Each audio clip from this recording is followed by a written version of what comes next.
প্রিয় সপ্তম শ্রেণীর শিক্ষার্থী বন্ধুরা, কেমন আছো সবাই? আশা করি আলহামদুলিল্লাহ ভালো আছো। আজকে আমরা অনুশীলনী 3 পরিমাপ অধ্যায়ের 11 নম্বর অঙ্কের একটা সমাধান দেখব।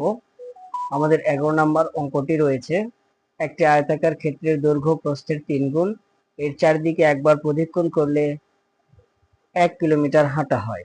আয়তাকার ক্ষেত্রটির দৈর্ঘ্য ও প্রস্থ নির্ণয় করো। এখানে দৈর্ঘ্য এবং প্রস্থ কত সেটা উল্লেখ করা নেই, সেটাই আমাদের নির্ণয় করতে হবে।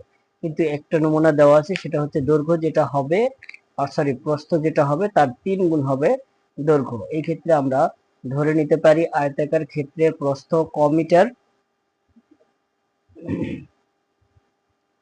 তাহলে দৈর্ঘ্য হবে 3 মিটার অবশ্যই। তাহলে আমরা লিখতে পারি, মনে করি আয়তাকার ক্ষেত্রের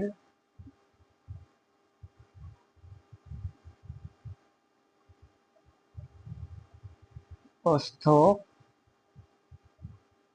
সমান সমান ক মিটার। অতএব আয়তাকার ক্ষেত্রের দৈর্ঘ্য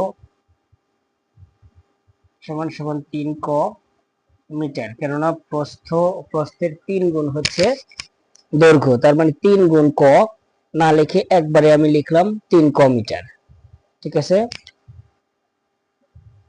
এখন যদি আমরা এখানে আয়তাকার ক্ষেত্রের পরিসীমা বের করি, আয়তাকার ক্ষেত্রের পরিসীমাটা আমরা জানি 2 ইন্টু দৈর্ঘ্য যোগ প্রস্থ। অতএব আয়তাকার ক্ষেত্রের পরিসীমা সমান সমান 2 গুণ দৈর্ঘ্য যোগ প্রস্থ।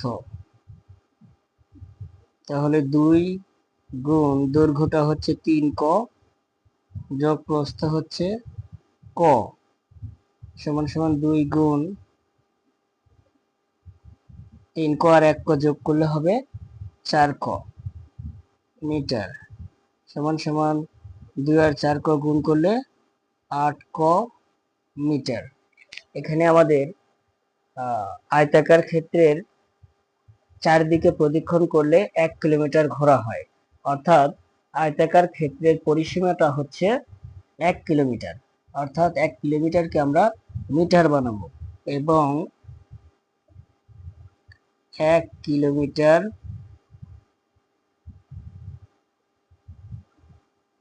Is equal to 1000 metre. এই 1 কিলোমিটার যেটা, এটা হচ্ছে আমাদের পরিসীমা। আমরা এখানে পরিসীমা পেয়েছি 8 মিটার। তাহলে আমরা লিখতে পারি প্রশ্ন মতে